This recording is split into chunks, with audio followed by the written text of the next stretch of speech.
நல்ல பேர் வச்சிருக்கீங்க. 10 ரூபா 10 ரூபா. அப்படிப்பட்டவர் உங்க மாவட்டத்தில் விடலாமா? அவர் ஓட ஓட விரட்டுவீங்களா? அவரை மட்டும் தப்பி தவறி நீங்க விட்டுட்டீங்க, கோவை மாவட்டம் மம்போடு போயிடும். நான் ஏற்கனவே அந்த அங்க பேசும்போதே சொன்னேன், இந்த கொரோனா காலம் உங்களுக்கு நல்லா தெரியும். கொரோனா வைரஸ் பாதிக்கப்பட்டா உயிருக்கே ஆபத்து ஏற்பட்டுரும்.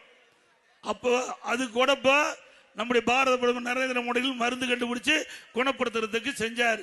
ஆனா இப்போ இந்த நம்முடைய கோவை தெற்கு சட்டமன்ற தொகுதியில் வந்திருக்கிற அந்த கொரோனா சாதாரண கொரோனா இல்ல, அதுக்கு மருந்தே இல்ல. அந்த வைரஸ் தாக்கப்பட்டுட்டா இந்த கோவை மாவட்டம் அதோட போயிடும்.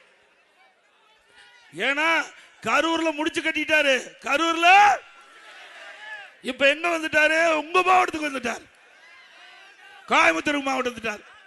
இந்த அதிகாரிகள் டிரான்ஸ்பர் மாதிரி அங்க டிரான்ஸ்பர் ஆகி இங்க வந்திருக்கார். நல்லா சிந்திச்சு பாருங்க. நல்ல மனிதராக இருந்தால் ஒரு சட்டமன்ற உறுப்பினர், ஒரு அமைச்சராக இருந்தவர் தன்னுடைய சொந்த தொகுதி விட்டுட்டு வெளியே வருவாங்களா? நான் இப்ப 11வது முறையா எடப்பாடியில் நிக்கிறேன், 11வது முறையா நிக்கிறேன். ஆரம்பிச்சார் தொண்டாமுத்தூர்ல ஆரம்பிச்சார் வேலுமணி நிக்கிறாரு. உன்னால நிக்க முடிஞ்சுதா? அங்க ஓட ஓட விரட்டி இங்க கோவை தெற்கு சட்டமன்ற தொகுதிக்கு வந்து நிக்கிறாரு. நல்லா சிந்திச்சு பாருங்க. நான் விளையாட்டா சொல்லிங்க, சாதாரண இல்லைங்க. எல்லாத்துக்கும் ஆண்டவன் மூளை படைச்சிருக்காரு, அவருக்கு தனி மூளை படைச்சிருக்காரு.